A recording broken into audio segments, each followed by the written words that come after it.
কর্মসূচি মূলত গণমিছিল একটু পরেই শুরু হবে। আমরা সবচেয়ে কষ্ট পেয়েছি যে আজকে সরকারের মেয়াদ 2 বছর পূর্তি নেওয়ার আগেই জনগণকে দাবি আদায়ের জন্য রাজপথে নামতে হয়েছে। আমরা সরকারকে বলতে চাই, রাজপথের আন্দোলন কিন্তু আপনাদের জন্য ভালো বার্তা দেবে না। যে গণভোট আমরা সবাই অংশগ্রহণ করেছি, প্রায় 70% লোক গণভোটের পক্ষে রায় দিয়েছে। সেই গণভোট আপনারা ক্ষমতায় গেলে বাস্তবায়ন করবেন, সুবিধাও জনগণকে দিয়েছিলেন। আজকে ক্ষমতা আসার পর আওয়ামী ফ্যাসিস্টের মতো আপনারা ফ্যাসিস্ট হওয়ার জন্য চেষ্টা করছেন। আওয়ামী ফ্যাসিস্টকে বাংলাদেশের জনগণ 16 বছর আন্দোলন করে তাড়িয়ে দিয়েছে।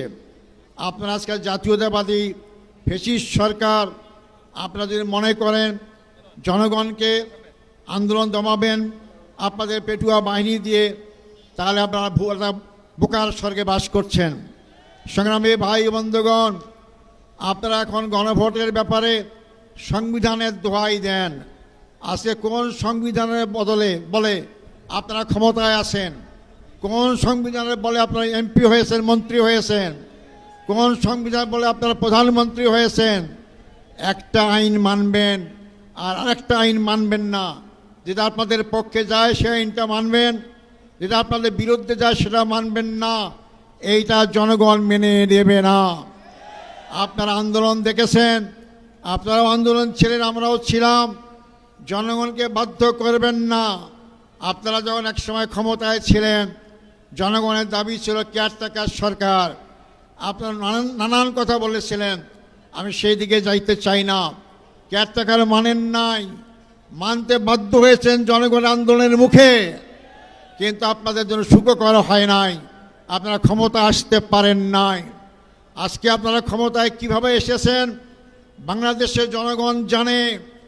আপনারা কি পরিমাণ আসনে আপনারা ভোটের রেজাল্টে কারচুপি করেছেন জনগণ ভালো করেই জানে।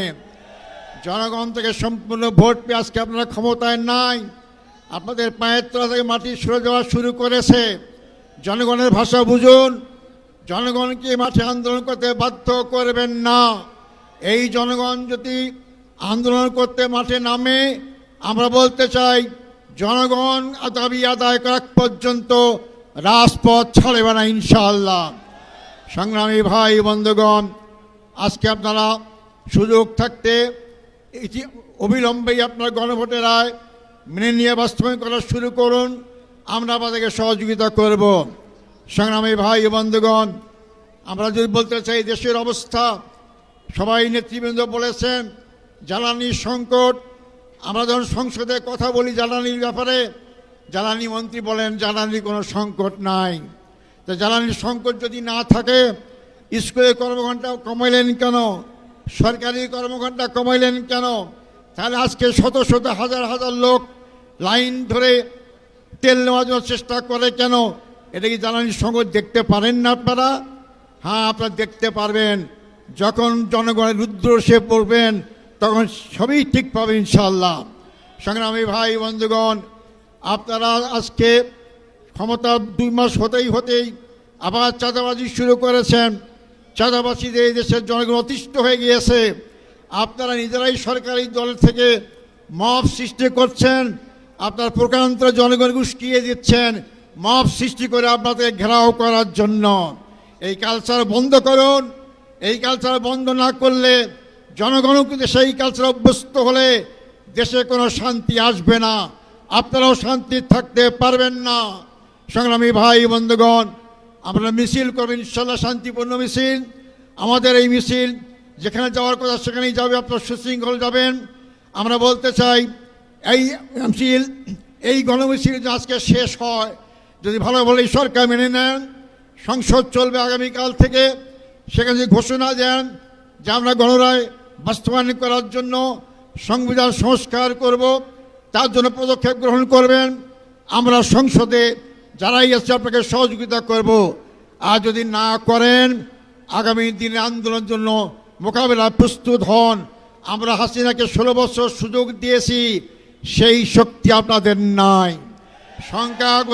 সংখ্যাগরিষ্ঠতায় মানুষকে ক্ষমতায় রাখে না। আপনাদের দেশে আরও বেশি আসন পেয়েছিল আওয়ামী লীগ, ভুয়া নির্বাচন করে, রাতে নির্বাচন করে সেই সংখ্যাগরিষ্ঠতা আওয়ামী লীগকে রক্ষা করতে পারে নাই। শুধু রক্ষাই করে দেশ থেকে পালাতে বাধ্য হয়েছে। আর আপনারা যেভাবে নির্বাচিত হয়ে ক্ষমতায় আসেন, এই সংখ্যাগরিষ্ঠতা ভয় দেখাবেন না।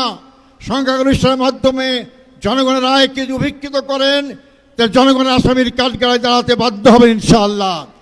আপনারা জামাত ইসলামী সম্পর্কে জানেন, আমরা 16 বছরে জামাতের আমির থেকে আরম্ভ করে 11 জন নেতাকে হারিয়েছি।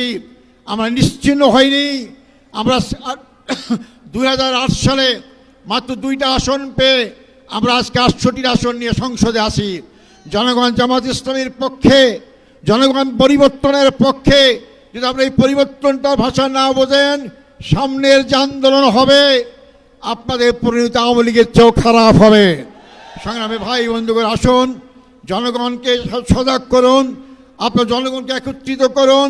যদি সরকার ভালো ভালো দাবি মানা না নেয়, আপনার 11 দলের ঐক্যের যে ডাক যখন যেভাবেই আসবে, আমরা শান্তিপূর্ণভাবে সরকারকে সে দাবি আদায় করতে বাধ্য করবো ইনশাআল্লাহ। এই দাবি আদায় না হওয়া পর্যন্ত সংসদেই আমরা ভূমিকা পালন করব। রাজপথকে